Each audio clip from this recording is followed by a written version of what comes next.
عورت ناز سے گوندی گئی ہے اور ناز کی حقدار ہے۔ اماں عائشہ صدیقہ رضی اللہ تعالی عنہا جب بھی روٹتی تھی کہ سرور کائنات منائے اور منایا جاتا تھا۔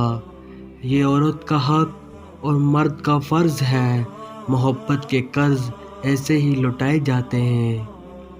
محبت میں شدت معنی نہیں رکھتی، محبت میں عزت معنی رکھتی ہے۔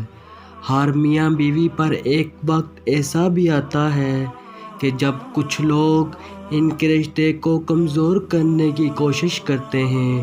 جو اس وقت مشکل وقت میں نکل گیا وہ سکھی، اور جو لوگوں کی باتوں میں آ گیا اس کا مقدر نہ ختم ہونے والا دکھ ہے۔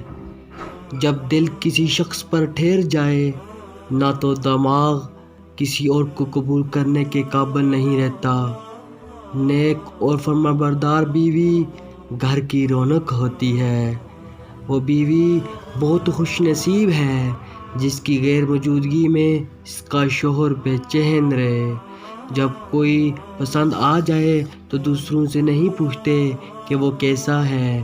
مرد بھول جاتا ہے، معاف نہیں کرتا۔ عورت معاف کر دیتی ہے، بھولتی نہیں۔ عورت کی دو حرکتیں جو مرد کو بہت پسند ہوتی ہیں۔ نمبر 1، مرد کو غصے میں دیکھ کر عورت کا خاموش ہو جانا۔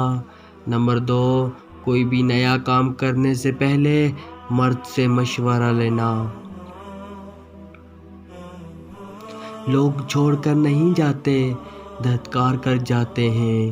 اہم یہ نہیں کہ وہ اب آپ کی کتنی بار تذلیل کریں گے، اہم یہ ہے کہ اب آپ اور کتنا ذلیل ہونا چاہتے ہیں۔ بارگاہ رب العزت میں دعا گو ہوں، اللہ پاک آپ کو اپنی رحمتوں اور برکتوں سے مالا مال کرے، رزق میں خیر و برکت عطا فرمائے اور ہمیشہ اپنی حفظ و ایمان میں رکھے۔